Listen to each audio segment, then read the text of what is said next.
Hello students, कैसे हैं बच्चों आप लोग। तो ये जो आपका पहला बच्चों बेसिक एक टेस्ट हुआ था, उसमें फ़िज़िक्स के जो सॉल्यूशंस हैं वो अपन करने वाले हैं बच्चों। बेसिक टेस्ट ही था, पहला ही टेस्ट है, इसीलिए इसमें फ़िज़िक्स से 33 क्वेश्चंस हैं। बेसिक मैथ्स इसमें पूछी गई है, जिसमें हर एक क्वेश्चन का सॉल्यूशन आपको देखने को मिलेगा। आओ बच्चों, पहला क्वेश्चन सॉल्व करते हैं अपन। फर्स्ट क्वेश्चन में ये जो बेसिक मैथ्स का टेस्ट है, इसमें पूछा हुआ है integration root X D X पूछा गया है। तो यहाँ पे आप x की पावर 1/2 देख सकते हैं, इसका इंटीग्रेशन करना है, समाकलन करना है x के रेस्पेक्ट में, x के सापेक्ष। फॉर्मूला होता है n+1, तो आप हाफ में 1 ऐड कर दीजिए और जो इसकी पावर है उसी से डिवाइड भी कर दीजिए। आंसर आ जाएगा x की पावर 3/2 और नीचे भी 3/2 प्लस c लगाना ना भूलें, है ना, क्योंकि यहाँ पे कोई लिमिट नहीं लगाई गई है, इसलिए ये नीचे 3/2 है तो ऊपर आके हो जाएगा 2/3 x की पावर 3/2। तो ये अपने पास फर्स्ट इस क्वेश्चन का आंसर आ जाएगा, फर्स्ट क्वेश्चन का आंसर फर्स्ट आ जाएगा। चलिए आगे चलते हैं, नेक्स्ट क्वेश्चन की तरफ चलते हैं। सेकंड क्वेश्चन जो है स्लोप पूछा गया है बच्चों। इस प्रश्न में आपसे स्लोप पूछा गया है। तो इस स्लोप में अगर आप लाइन देखेंगे, ये रही x एक्सिस और ये रही लाइन, तो ये एंगल आपको 60 डिग्री दिखेगा बच्चों। स्लोप का फॉर्मूला tan थीटा होता है, लेकिन ये theta angle plus x direction से एंटी क्लॉकवाइज घूमना चाहिए। ये रही प्लस x डायरेक्शन और प्लस x डायरेक्शन से एंटी क्लॉकवाइज घूमने में एंगल 60 डिग्री है, इसीलिए tan 60 इसका आंसर हो जाएगा स्लोप का या ढाल का, यानी tan 60 √3 इस क्वेश्चन का आंसर, फर्स्ट इस क्वेश्चन का आंसर आ जाएगा। चलो नेक्स्ट क्वेश्चन की तरफ चलते हैं, अगले प्रश्न की तरफ चलते हैं। Question number 3। तो क्वेश्चन नंबर 3 में आपको v दिया हुआ है 3t² - 2t। ये v दिया गया है, आपको dv/dt मतलब इसका डिफरेंशिएशन, इसका अवकलन करना है। 3 तो 3 रहेगा बच्चों, t के स्क्वायर का डिफरेंशिएशन करोगे तो पावर को लिखना नीचे और पावर में से 1 कम कर देना। 2 को लिखा नीचे और 2 में से 1 कम करोगे तो 1 बाकी रह जाएगा। -2 तो ऐसा ही रहेगा, -2 के आगे लिखा हुआ है 1/t, है ना, इसको हम लिख सकते थे 3t² - 2 और 1/t। बच्चों 1/t का डिफरेंशिएशन याद करवाया था -1/t², तो मल्टीप्लाई कर देना -1/t²। आंसर आ जाएगा 3 2 6t + 2/t²। 60 + 2/t², यानी थर्ड क्वेश्चन का आंसर फर्स्ट आ जाएगा। ठीक है, चलो नेक्स्ट क्वेश्चन की तरफ चलते हैं, अगले प्रश्न की तरफ चलते हैं। क्वेश्चन नंबर 4 में आ जाते हैं। क्वेश्चन नंबर 4 में आपसे पूछा है करेक्ट कौन सा स्टेटमेंट होगा, ये बताना है। तो OA, ये पहली लाइन जो दिख रही है OA, इसका स्लोप पूछा गया है, ढाल पूछी गई है। बताओ बच्चों, ये अगर मैं वापस से बनाऊं, ये पॉइंट था O, ये पॉइंट था A, तो ये वाली जो लाइन है OA, ये किधर झुकी हुई है, ये प्लस x की तरफ झुकी हुई है, इसलिए इसका स्लोप प्लस में ही आएगा। ठीक है, कितना आएगा, स्लोप की वैल्यू tan थीटा होती थी, तो OA का स्लोप प्लस tan थीटा आना चाहिए। प्लस क्यों लगाया, क्योंकि लाइन किधर झुकी हुई है, प्लस x की तरफ। tan थीटा कैसे निकालोगे, इस OA लाइन के लिए ये हो जाएगा परपेंडिकुलर या लंब, ये हो जाएगा बेस या आधार, ये 2 हो जाएगा, ये 1 हो जाएगा।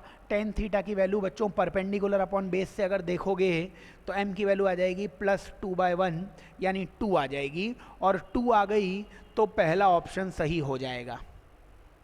चलिए B और C के लिए देख लेते हैं। अब लाइन BC की अगर बात करोगे बच्चों, BC ये वाली जो लाइन है, अगर मैं ग्राफ में बनाऊं तो BC लाइन ऐसे दी हुई है, B और C लाइन। ये B और C लाइन किधर झुकी हुई है, -x की तरफ झुकी हुई है, इसलिए इसका स्लोप माइनस में आएगा, और माइनस में tan थीटा तुम किसी भी तरीके से निकाल लो, माइनस में ही आंसर देना पड़ेगा। अब बताइए, अगर ये BC लाइन है तो इसका परपेंडिकुलर और बेस, इसका परपेंडिकुलर ये लंब आ जाएगा 2, बेस आ जाएगा 1, 3 से 4 यानी 1, तो ये आ जाएगा -2/1, यानी इसकी ढाल, इसका स्लोप -2 आ जाएगा। तो पहला ऑप्शन भी सही है, दूसरा ऑप्शन भी सही है। बच्चों ए और बी लाइन हॉरिजॉन्टल दिख रही है, क्षैतिज दिख रही है। क्षैतिज या हॉरिजॉन्टल का स्लोप ढाल 0 होता है। तीसरा ऑप्शन भी सही है, इसलिए इसका सही ऑप्शन होगा ऑल ऑफ द अबव। सारे ऑप्शन इसके सही होंगे, फोर्थ का आंसर फोर्थ आ जाएगा। ठीक है, चलिए नेक्स्ट क्वेश्चन की तरफ बढ़ते हैं अपन, अगले प्रश्न की तरफ। क्वेश्चन नंबर 5 में आपसे बोला गया है इंटीग्रेशन x³ dx -2 से +2। बच्चों बताइए x की पावर 3 का इंटीग्रेशन करोगे तो x की पावर 4/4 आएगा। कैसे आएगा? पावर में एक ऐड कर दो, है ना, तो 3 + 1 4, और उसी से डिवाइड भी कर दो। इसकी लिमिट लगानी है -2 से 2। एक बार x की जगह 2 लिख दो तो 2 की पावर 4 माइनस, फिर x की जगह -2 लिख दो तो -2 की पावर 4, नीचे 4 तो था ही। Upper limit minus lower limit करते हैं, तो एक बार x की जगह 2 और माइनस खुद से लगा के x की जगह -2, कितना आ जाएगा बच्चों? 2 की पावर 4 16 हो जाएगा। ये 2 2 जा 4 2 जा 8 2 जा 16। ये यहाँ पे माइनस तो माइनस ही रहेगा बच्चों। अगर -2 का स्क्वायर करोगे तो वो भी 16 हो जाएगा, और 16 - 16 करोगे तो 0, यानी 5th क्वेश्चन का आंसर वो फर्स्ट आ जाएगा। यही इसका आंसर है, 0 यानी फर्स्ट इसका आंसर आ जाएगा। ठीक है, चलो नेक्स्ट क्वेश्चन की तरफ चलते हैं, अगले प्रश्न की तरफ चलते हैं।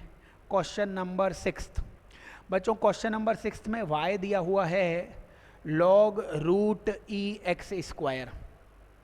डिफरेंशिएशन करना है। डिफरेंशिएशन में बच्चों तुम्हें बताया था कि लेफ्ट हैंड की तरफ से चालू हो जाया करो, तो लेफ्ट हैंड पे सबसे पहले दिख रहा है log, तो केवल log का डिफरेंशिएशन कर दो। log के आगे ये सब लिखा हुआ था, तो log x का 1/x होता था, तो इस सब का डिफरेंशिएशन भी 1/√e(x² आ जाएगा। तो log का डिफरेंशिएशन हो गया। फिर बच्चों रूट दिखेगा आपको, अब रूट का डिफरेंशिएशन कर दो, तो √x का डिफरेंशिएशन होता था 1/2√x, तो रूट के अंदर जो कुछ लिखा है उसका डिफरेंशिएशन हो जाएगा 1/2√e(x²। तो रूट का डिफरेंशिएशन भी हो गया। अब e(x² का कितना होगा? e(x) का e(x) होता था, तो e(x² का e(x² ही हो जाएगा, तो e का भी हो गया। x² का कितना होगा? 2x हो जाएगा। यही बच्चों इस क्वेश्चन का क्या आ जाएगा? आंसर आ जाएगा। बताइए मेरे को, ये रूट से रूट कैंसिल हो गया है ना, रूट इंटू रूट, तो e की पावर क्या बच गया? केवल अपने पास x², तो e की पावर x² ने e की पावर x² को कैंसिल कर दिया, इस 2 ने 2 को कैंसिल कर दिया। बच्चों इसका फर्स्ट आंसर केवल x बाकी रह जाएगा अगर इसे सॉल्व करोगे तो। अच्छा सवाल है ये, और इसका आंसर आ जाएगा अपने पास कितना? इसका आंसर x आ जाएगा अपने पास। अगर आपको log की प्रॉपर्टीज़ आती हों, लॉग की प्रॉपर्टी अगर तुम्हें आती होती तो भी तुम इस क्वेश्चन का आंसर बड़ी आसानी से निकाल सकते थे। अगर तुम्हारे को लॉग की प्रॉपर्टी आती तो भी आप इस क्वेश्चन का आंसर निकाल सकते थे, है ना। आप अगर इसको सॉल्व करते, इसे ठीक तरीके से सॉल्व करते तो भी आप इसको सॉल्व कर सकते थे, मतलब इतना फिर लेंदी सॉल्यूशन नहीं जाता इसका। लेकिन अभी अगर लॉग की प्रॉपर्टीज़ नहीं भी आती हैं अपने को तो चलेगा, आप डिफरेंशिएशन करते चले जाओ, x इसका आंसर, 6th क्वेश्चन का आंसर फर्स्ट आ जाएगा। मैं वापस से एक बार फिर से बता भी देता हूँ आपको, अगर कुछ आपको समस्या है तो देखिए y लिखा हुआ है लॉग रूट के अंदर e(x²। सबसे पहले लॉग का डिफरेंशिएशन किया 1/√e(x²। लॉग के बाद रूट का डिफरेंशिएशन किया 1/2√e(x²। e का डिफरेंशिएशन किया e की पावर x का e की पावर x, और फिर x² का डिफरेंशिएशन किया, वो आ गया बच्चों 2x। बस यही आंसर आया। अब ये बताइए, ये e की पावर x² और नीचे ये सब कैंसिल हो जाएगा, क्योंकि रूट और रूट मल्टीप्लाई करोगे तो केवल e की पावर x² और ऊपर भी e की पावर x², और 2 से 2 कैंसिल करोगे, यहाँ पे बच क्या जाएगा? आपके पास x बच जाएगा। फर्स्ट इस क्वेश्चन का आंसर आ जाएगा। लॉग की प्रॉपर्टी से सिंप्लीफाई कर लेते पहले, तब भी आंसर निकाल सकते थे। चलो आगे चलते हैं, नेक्स्ट क्वेश्चन की तरफ चलते हैं। 6th के आगे 7th क्वेश्चन की तरफ आते हैं। 7th में बोला है y = 3x² + 5। dy/dx कैसे निकालोगे इसका? 3 की वैल्यू 3 रहेगी, x² का डिफरेंशिएशन 2 को लिखोगे नीचे और 2 में से 1 कम करोगे 1, आंसर आएगा 6x। 7th क्वेश्चन का आंसर भी 1 आ जाएगा। डिफरेंशिएशन का फॉर्मूला होता है x की पावर n का डिफरेंशिएशन n x की पावर n माइनस 1। जो पावर में लिखा है उसको नीचे लिखिए और उसी में से आप 1 माइनस कर दीजिए, डिफरेंशिएशन हो जाएगा। नेक्स्ट क्वेश्चन की तरफ चलते हैं, क्वेश्चन नंबर 8 की तरफ चलते हैं। क्वेश्चन नंबर 8 में बोला है y की value 2x square minus 2x है, स्लोप निकालना है। स्लोप का मतलब होता है ढाल, स्लोप का मतलब होता है dy बाई dx। तो डिफरेंशिएशन कर दो बच्चों इसका। 2 तो क्या रहेगा, 2 रहेगा। एक्स स्क्वायर का डिफरेंशिएशन आप करोगे तो पावर को लिखो नीचे, 2 को लिखा नीचे, 2 में से 1 कम किया तो x की पावर 1 बाकी रह गया और इसके आगे -2 ही रहेगा, x का डिफरेंशिएशन 1 हो जाता है। आपको स्लोप निकालना था जब x 1 हो जाए।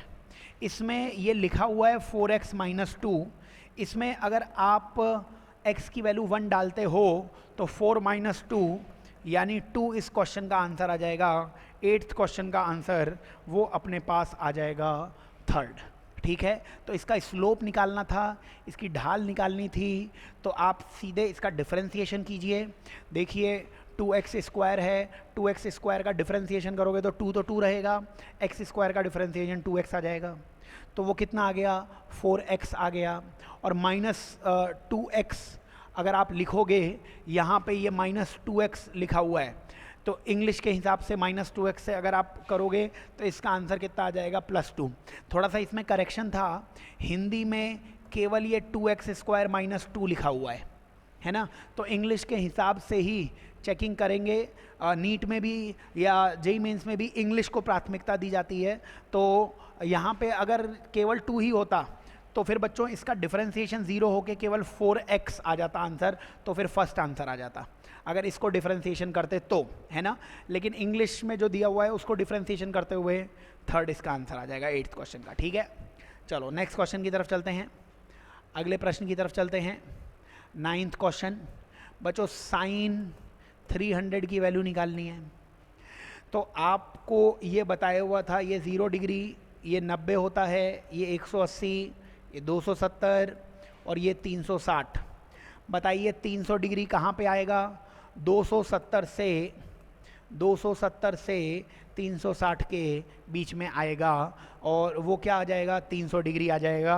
तो आपको बताया था x एक्सिस पर अपने को 360 दिख रहा है, तो साइन 300 को आप लिख दीजिए साइन 360 माइनस 60। हमेशा पहला एंगल x एक्सिस का होगा, उससे ज़्यादा फायदा होगा। इसको करने से होता क्या था, 360 और माइनस दोनों हटा दीजिए, आंसर साइन 60 आ जाएगा। पहला एंगल अगर x एक्सिस पर है तब। दूसरी बात, ऑल स्टूडेंट टेक कॉफ़ी, क्योंकि 300 डिग्री यहाँ पे आएगा और यहाँ पर केवल कॉस ही पॉजिटिव होता था, तो साइन की वैल्यू माइनस में आने वाली है, इसलिए माइनस साइन 60 आंसर आएगा। साइन 60 होता है √3/2, इसीलिए इसका 9th क्वेश्चन का 2nd आंसर आने वाला है। ठीक है, चलो नेक्स्ट क्वेश्चन की तरफ चलते हैं, अगले प्रश्न की तरफ चलते हैं। Question number 10th। बताओ बच्चों, क्वेश्चन नंबर 10th में इंटीग्रेशन पूछा गया है 1/ax + b dx का। तो आपको हमने इस तरीके से पढ़ाया था, इंटीग्रेशन 1/x dx, ये कितना होता था, ये ln x होता था प्लस c आता था इसमें। अब अगर x की जगह तुमने लिख दिया ax + b, तो ax + b के डिफरेंशिएशन से डिवाइड करना पड़ेगा। ये भी वैसा ही है 1/x जैसा, तो इसका आंसर भी यही है ln ax + b। लेकिन ax + b का डिफरेंशिएशन कितना आ जाएगा, वो आता है a, तुम्हें a से डिवाइड और करना पड़ेगा, तो आंसर आ जाएगा इसका 3rd, ln ax + b upon a plus c भी इसमें जोड़ना चाहिए क्योंकि लिमिट नहीं दे रखी है, तो 10th का आंसर 3rd आ जाएगा। ठीक है, चलो नेक्स्ट क्वेश्चन की तरफ चलते हैं अपन, और 10th के आगे क्वेश्चन नंबर 11th आ जाएगा। क्वेश्चन नंबर 11th में आपसे बोला गया है y = -2x - 3। अब इसका ग्राफ बनाना है बच्चों, पता होना चाहिए क्या यहाँ पे y की पावर भी 1 और x की पावर 1 है। अगर y की पावर भी 1 और x की पावर भी 1 है तो स्ट्रेट लाइन आने वाली है। ठीक है, फिर इसकी कंपैरिजन कर लो, तुलना कर लो। y दिया हुआ है -2x - 3, इसके नीचे लिखो y बराबर mx प्लस सी। अगर y की वैल्यू mx प्लस सी है तो मेरे को यहाँ पे m दिख रहा है -2।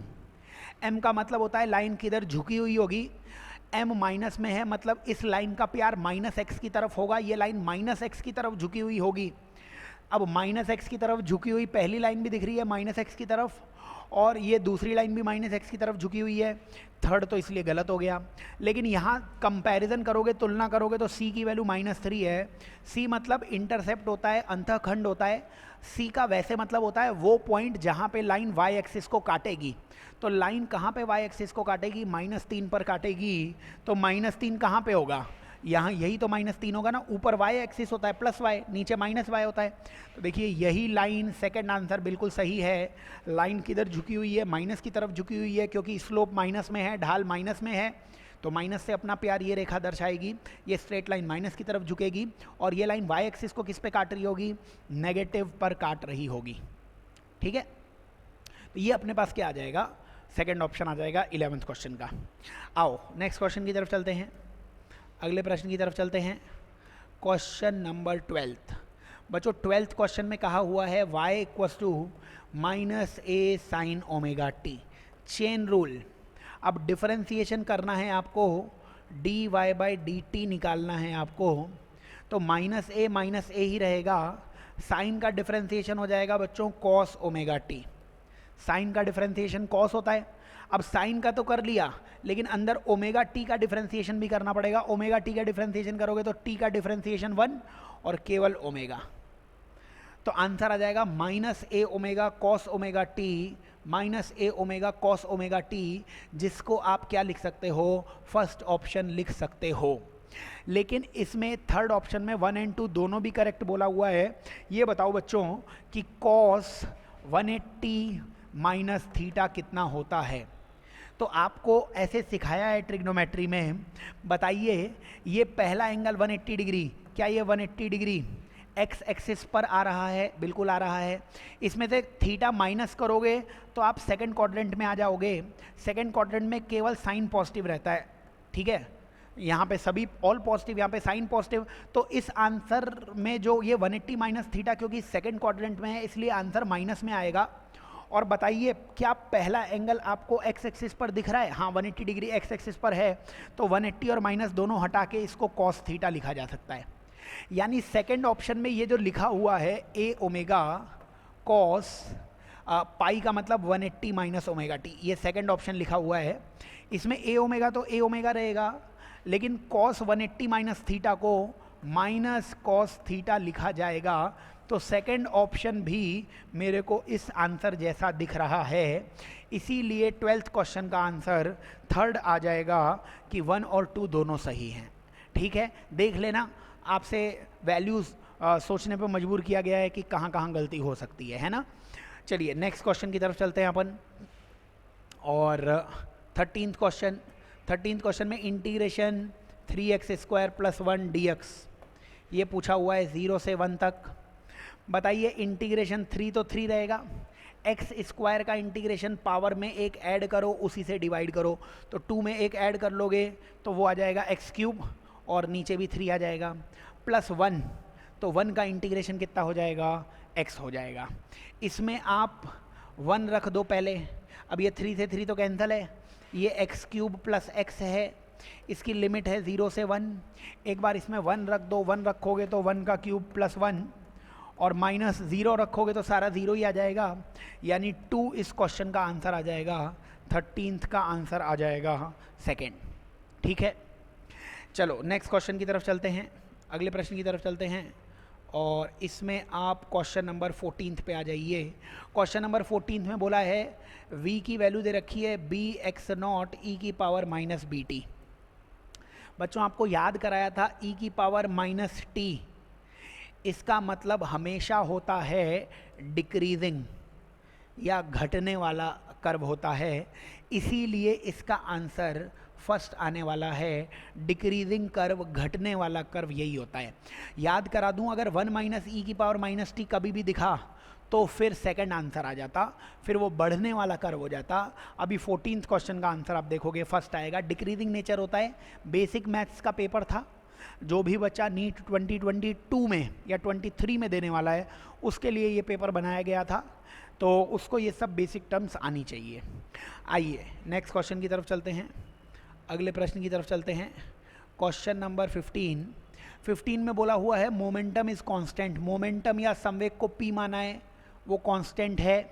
हमें k और रूट m में ग्राफ बताना है, k और रूट m में ग्राफ बताना है। तो मैंने k का फॉर्मूला लिखा p²/2m, k का फॉर्मूला p²/2m। ग्राफ जब भी बताना होगा तो k लिखा है, k को y मान लो बच्चों, और रूट m को क्या मान लो, x मान लो। k को y मान लीजिए, रूट m को x मान लीजिए। तो k की वैल्यू तो y आप लिख सकते हो फॉर्मूले में, m की जगह तुम्हें x² लिखना पड़ेगा। अब देखो क्वेश्चन ने ये बोला हुआ है हमें ग्राफ चाहिए मोमेंटम में, है ना, मतलब मोमेंटम कांस्टेंट दिया है क्वेश्चन में, ग्राफ चाहिए k और रूट m में, यानी k और root m kinetic energy, momentum और मास। फिजिक्स में क्वेश्चंस में यही होगा, हमें मोमेंटम संवेग p, काइनेटिक एनर्जी k, मास m, ये तीनों चीज़ें दी गई। तो अब आपको पहले ये फॉर्मूला पता होना चाहिए कि हमें ये तीन चीज़ें बोली गई हैं, इन तीनों को मिला के ये फॉर्मूला बनता है, तो हमें ये पता था। फिर क्वेश्चन ने हमें दिया कि एक को y पे बनाओ, एक को x पे बनाओ, एक को हमने y मान लिया, एक को x मान लिया, तो k की वैल्यू y आ जाएगी और रूट m की वैल्यू x, तो m की वैल्यू x² आ जाएगी। तो रख दो यहाँ पे, k की जगह y रख देना, p कांस्टेंट है लिखने की ज़रूरत नहीं है, नीचे बच्चों 2 भी कांस्टेंट है लिखने की ज़रूरत नहीं है, m की जगह आ जाएगा x², है ना। तो ये ग्राफ अति परवलय जैसा होगा, हाइपरबोला जैसा होने वाला है ना। वैसे हाइपरबोला होता है y प्रोपोर्शनल टू 1/x, लेकिन यहाँ पे कोई पावर भी आ जाती है ना, तब भी लगभग उसे आप कैसा मान सकते हो, आयताकार अति परवलय जैसा, मतलब कि उसे हाइपरबोला जैसा बोला जा सकता है। तो 15th का सेकंड आंसर आ जाएगा, ठीक है। चलो नेक्स्ट क्वेश्चन की तरफ चलते हैं, अगले प्रश्न की तरफ। क्वेश्चन नंबर 16 में बोला हुआ है s की वैल्यू t³ - 60² + 3t + 4, और आपको निकालना है स्लोप निकालना है। स्लोप का मतलब ds/dt, डिफरेंशिएशन करना है। स्लोप या ढाल का मतलब डिफरेंशिएशन कर दो, अवकलन कर दो। तो पावर को नीचे लिखो, पावर में से 1 कम करो, है ना। 3 को नीचे लिखा, 3 में से 1 कम किया, 2 आ गया, -6 तो था ही। t² का डिफरेंशिएशन 2t आ जाएगा बच्चों, डिफरेंशिएशन कर लेना है ना, 2 नीचे लिखोगे और 2 में से 1 कम करोगे और +3 रह जाएगा, t का डिफरेंशिएशन 1 और आगे 4 का तो 0 ही आ जाएगा। तो डिफरेंशिएशन आ गया 3t² - 12t + 3, ये डिफरेंशिएशन आया है, अवकलन आया है। आप इसमें t की वैल्यू 1 डाल दीजिए, 3 - 12 + 3 आ जाएगा ये, है ना। t की वैल्यू 1 डालोगे तो 3 × 1 हो गया, ये -12 × 1 हो गया। तो यहाँ से आंसर आ जाएगा तुम्हारे पास -6, यानी कि 16th का फर्स्ट आंसर आ जाएगा, ठीक है। स्लोप मतलब डिफरेंशिएशन मतलब अवकलन। आगे चलिए नेक्स्ट क्वेश्चन की तरफ चलिए। क्वेश्चन नंबर 17 पे आ जाइए। 17th नंबर के क्वेश्चन में बोला हुआ है कि मैक्सिमम स्लोप, बच्चों स्लोप का मतलब होता है ढाल या टेंजेंट या स्पर्श रेखा। स्लोप की डायरेक्शन, ढाल की डायरेक्शन किधर होती थी, टेंजेंशियल। तो टेंजेंट बनाइए और देखिए कि किसका स्लोप सबसे ज़्यादा है। बच्चों ए पर टेंजेंट बनाओगे तो ऐसी आ रही है, ए पर टेंजेंट, है ना, अलग अलग कलर का इस्तेमाल कर लेता हूँ मैं। बी पर टेंजेंट ऐसे आ रही है ना, वर्टिकल या ऊर्ध्वाधर आ रही है ना। अगर सी की बात करोगे तो सी पर टेंजेंट ऐसी आ रही है, और डी पर टेंजेंट की बात करोगे, स्पर्श रेखा की बात करोगे तो क्षैतिज आ रही है।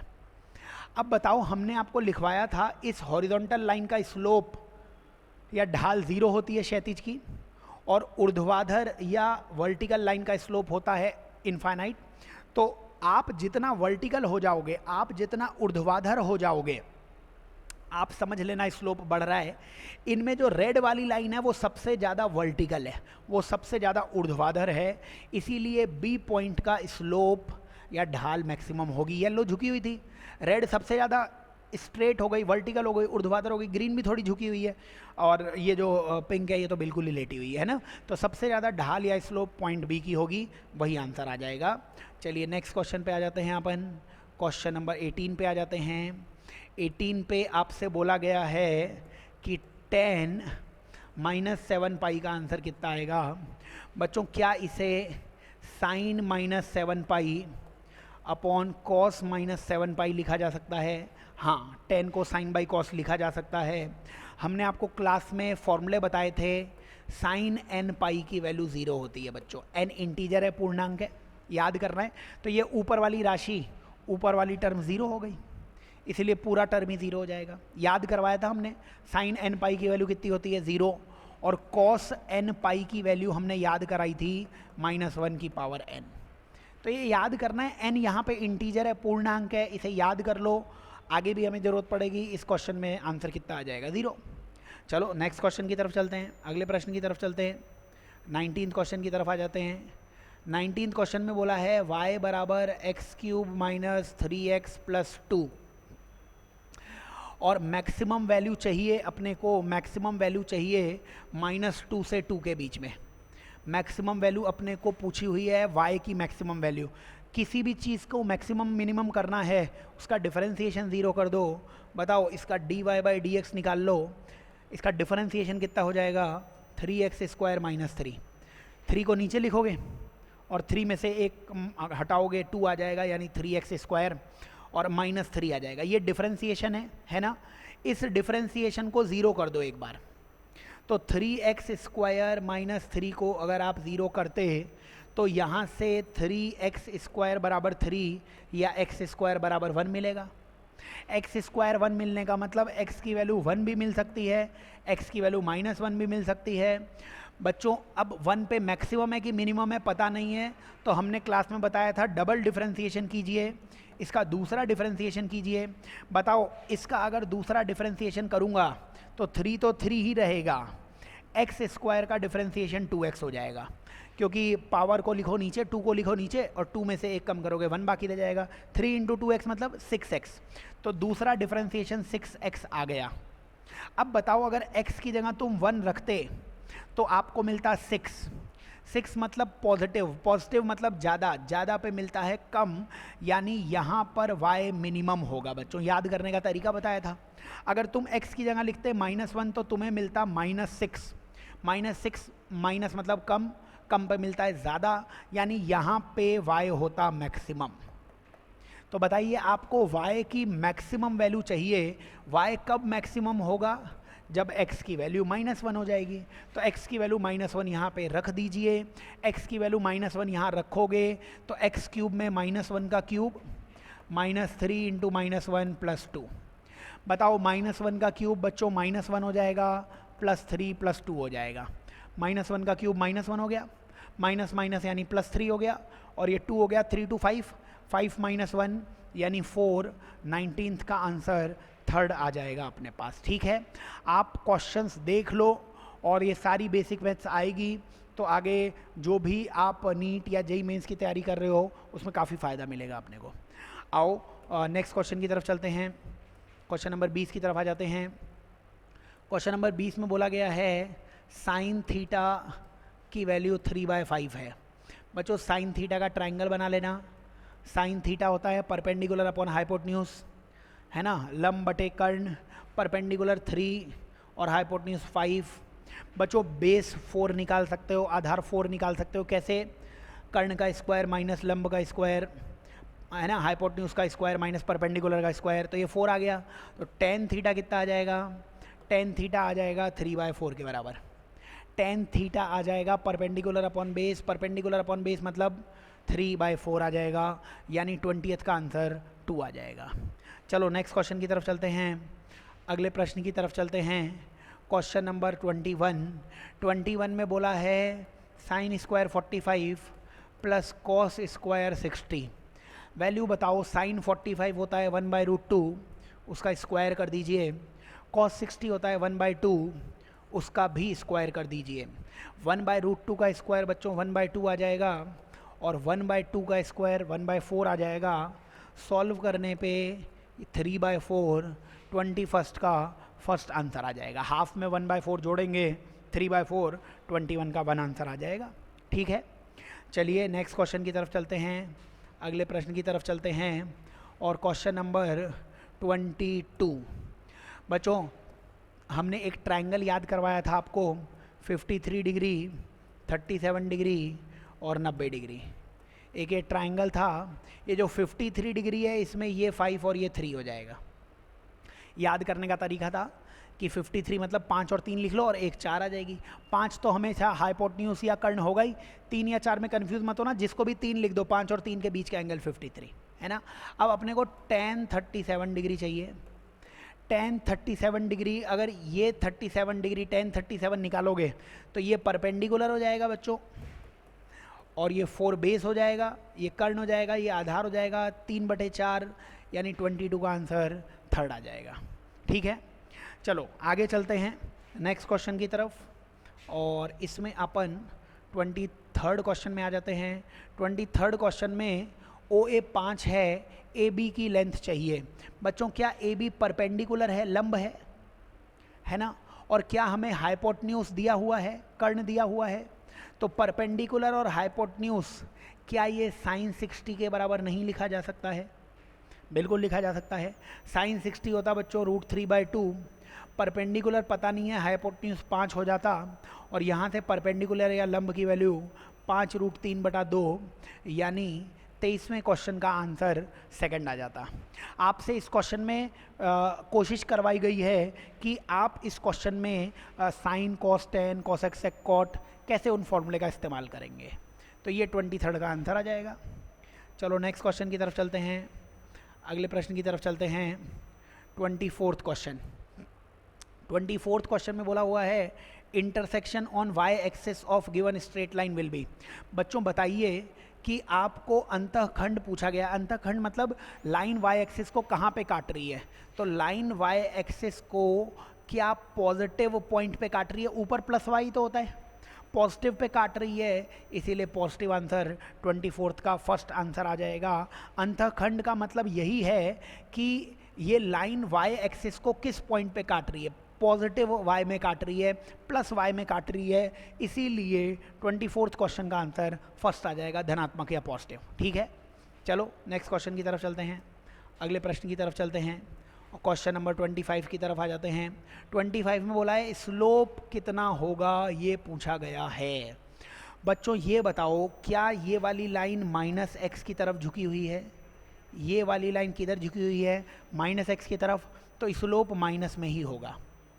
ठीक है, और क्या आपको एंगल 45 डिग्री दिख रहा है, क्योंकि ऊपर वाला एंगल 45 है, ये 90 है, तो ये नीचे वाला एंगल भी कितना होगा, 45 डिग्री। तो आंसर यही आ जाएगा -tan 45 डिग्री। tan 45 1 होता था, 4th आंसर 25वें का आंसर 4 आ जाएगा अपने पास -1। ठीक है, चलो नेक्स्ट क्वेश्चन की तरफ चलते हैं, अगले प्रश्न की तरफ चलते हैं। Question number 26। बच्चों आपसे बोला गया है sin x/2 cos x/2 कितना होगा। तो आपको बेसिक मैथ्स पढ़ाते हुए एक पॉइंट बताया था, जब भी साइन और कॉस मल्टीप्लाई होंगे तो आप हमेशा फॉर्मूला ढूंढेंगे sin 2x का। बच्चों sin 2x का फॉर्मूला होता है 2 sin x cos x। याद रखना है पूरी फिजिक्स में जब भी sin x cos x multiplication में दिखे, आपका दिमाग चलना चाहिए, sin 2x का फॉर्मूला याद आना चाहिए। अब क्या यहाँ पे x/2 दिख रहा है अपने को, तो अपन क्या करते हैं, ऐसे सोचते हैं, जब यहाँ पे 2x एंगल है, जब यहाँ 2x एंगल है, तो यहाँ पे एंगल x और x है, तो यहाँ पे जितना भी एंगल होगा उसका आधा एंगल यहाँ पे होगा। तो अगर मैं यहाँ पे sin x लिखता तो वो आता 2 sin x/2 cos x/2। ठीक है ना, यहाँ जो भी एंगल होता है उसका आधा एंगल यहाँ पे होता है। आपको किसकी वैल्यू चाहिए, sin x/2 cos x/2 की वैल्यू चाहिए। बच्चों ये 2 नीचे ले आओ, और 2 नीचे ले आए तो क्या बन गया, sin x/2 बन गया। sin x/2 यानी 26वें का आंसर अगर आप देखोगे तो वो 4th आ जाएगा। ठीक है, जब भी sin × cos दिखे sin 2x का फॉर्मूला सोचना है। आओ नेक्स्ट क्वेश्चन की तरफ चलते हैं, अगले क्वेश्चन की तरफ चलते हैं। 26 के आगे 27th क्वेश्चन। बच्चों y दिया हुआ है ln x plus sine x. Differentiation अवकलन करना है, याद करना है, ln x का डिफरेंशिएशन 1/x होता है, साइन x का डिफरेंशिएशन cos x होता है। फोर्थ इस क्वेश्चन का आंसर आ जाएगा 1/x प्लस cos x। ठीक है, आगे चलिए नेक्स्ट क्वेश्चन, क्वेश्चन नंबर 28 पे आ जाइए। 28 पे बोला हुआ है y की वैल्यू दी हुई है ln x cos x। Differentiation करना है, अवकलन करना है, प्रोडक्ट रूल लगाना पड़ेगा बच्चों। प्रोडक्ट रूल कहता है एक बार में एक को छेड़ना है, लेकिन छेड़ना सबको है, लेकिन एक बार में एक को छेड़ना है। बताइए छेड़ने का मतलब एक बार में एक का डिफरेंशिएशन करेंगे। पहले log x का डिफरेंशिएशन करता मैं, तो ln x का डिफरेंशिएशन 1/x, cos x को बच्चों वैसे ही रख लेना, उसको नहीं छेड़ना है। अब ln x का कर लिया था ना, अब प्लस लगा के अगली बार ln x को वैसे ही रखना है, और डिफरेंशिएशन किसका करना है, cos x का। cos x का डिफरेंशिएशन कितना हो जाएगा, minus sine x. cos x का डिफरेंशिएशन माइनस साइन एक्स, यही आंसर आ गया है। आंसर आएगा 1/x cos x, 1/x cos x minus ln x sine x, यानी चौथा 28 का फोर्थ आंसर आ जाएगा। प्रोडक्ट रूल है, एक बार में एक का डिफरेंशिएशन करना है, चाहे ऐसा कितने भी बड़े बड़े आपको फंक्शन दिए हों। नेक्स्ट क्वेश्चन की तरफ चलते हैं, अगले प्रश्न की तरफ चलते हैं, क्वेश्चन नंबर 29। इसमें भी प्रोडक्ट रूल, x e की पावर x का डिफरेंशिएशन या अवकलन पूछा है, एक बार में एक को छेड़ना है। पहले x का डिफरेंशिएशन कर दिया 1, e की पावर x को वैसे ही रख देना। अब 1 का मतलब x का डिफरेंशिएशन हो गया था ना, अगली बार x को वैसे ही रख देना, और डिफरेंशिएशन या अवकलन e की पावर x का e की पावर x ही आ जाएगा।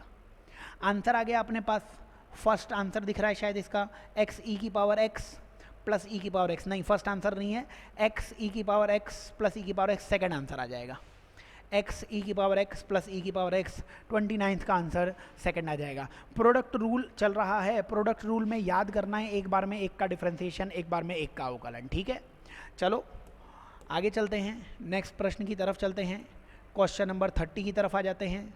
बताइए क्वेश्चन नंबर 30 में y बोला है 1/x प्लस e की power x minus x plus root x। बताइए डिफरेंशिएशन अवकलन करना है, याद करना है 1/x का डिफरेंशिएशन होता है माइनस 1/x स्क्वायर, क्योंकि हम जिस पेपर की तैयारी कर रहे हैं वो ऑब्जेक्टिव आना है, जी मेंस या नीट है ना, तो वो ऑब्जेक्टिव आना है, तो कुछ चीज़ें याद करके जाओगे तो फायदे में रहोगे। तो 1/x का differentiation minus 1/x square, e की पावर x का e की पावर x, 1 का 1 ही आएगा लेकिन माइनस था तो माइनस, रूट x का 1/2 रूट x। तो ये सब याद करवाने थे इसलिए दिए गए हैं।